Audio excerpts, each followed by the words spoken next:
Greetings and welcome to Ask Lovecraft. I, of course, am television's Carl Sagan, standing in for my good friend Howard, who is still winding his way from California.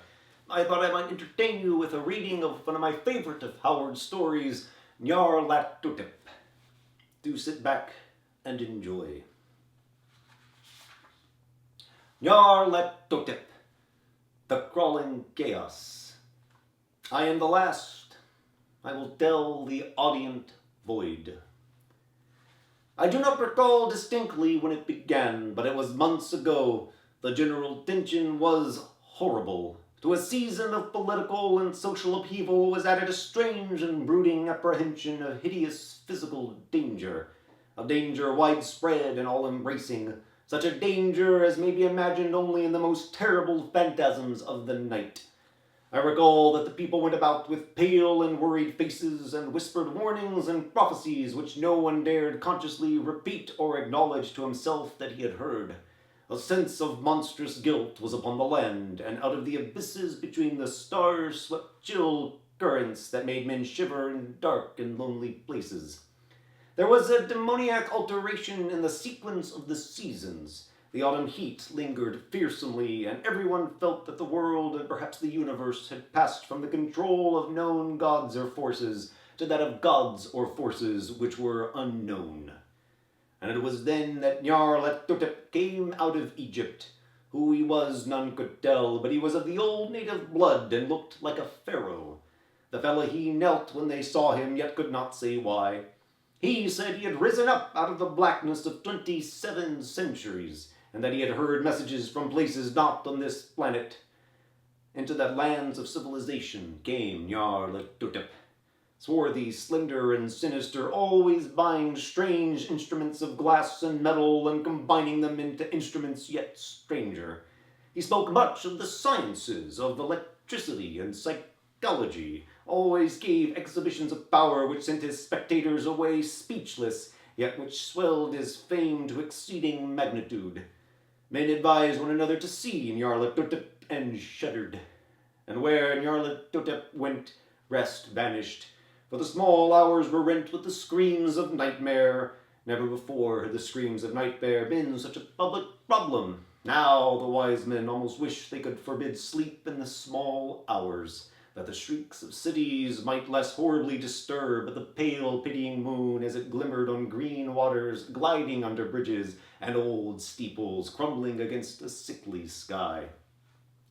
I remember when Nyarlathotep came to my city, the great, the old, the terrible city of unnumbered crimes. My friend had told me of him, and of the impelling fascination and allurement of his revelations, and I burned with eagerness to explore his uttermost mysteries.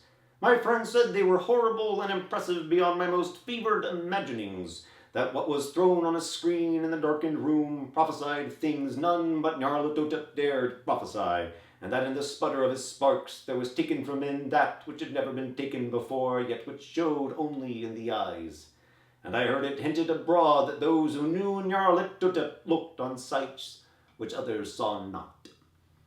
It was in the hot autumn that I went through the night with the restless crowds to see Nyarlathotep. Through the stifling night and up the endless stairs into the choking room, and shadowed on a screen I saw hooded forms amidst ruins, and yellow evil faces peering from behind fallen monuments. And I saw the world battling against blackness, against the waves of destruction from ultimate space, whirling, churning, struggling around the dimming, cooling sun.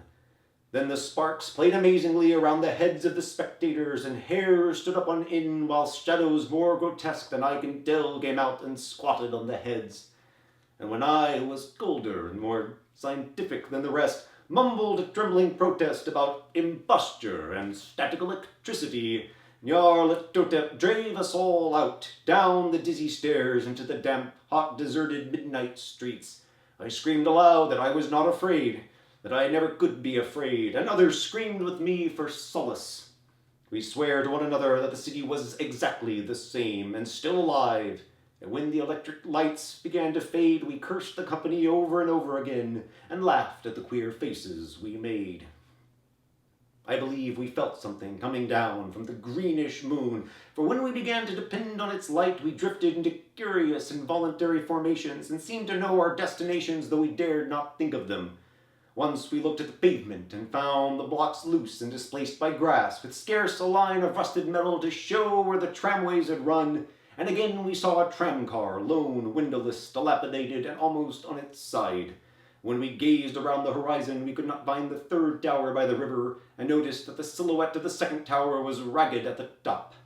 Then we split up into narrow columns, each of which seemed drawn in a different direction. One disappeared in a narrow alley to the left, leaving only the echo of a shocking moan.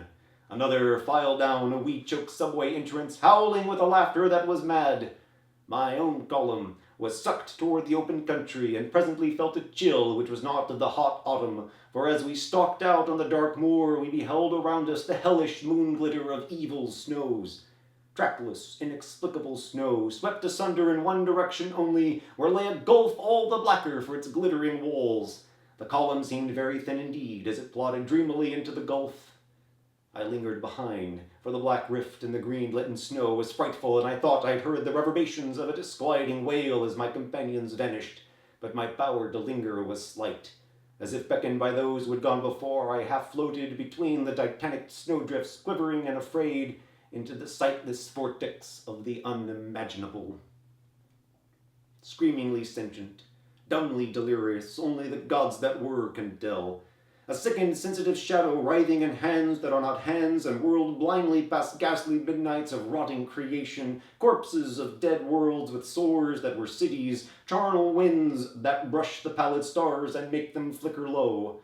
Beyond the worlds, vague ghosts of monstrous things, half-seen columns of unsanctified temples that rest on nameless rocks beneath space and reach up to dizzy vacua above the spheres of light and darkness. And through this revolting graveyard of the universe, the muffled, maddening beating of drums and thin, monotonous whine of blasphemous flutes from inconceivable, unlighted chambers beyond time. The detestable pounding and piping whereunto dance slowly, awkwardly, and absurdly the gigantic, tenebrous, ultimate gods, the blind, voiceless, mindless gargoyles, whose soul is Nyarlathotep. I've been Carl Sagan. Thank you.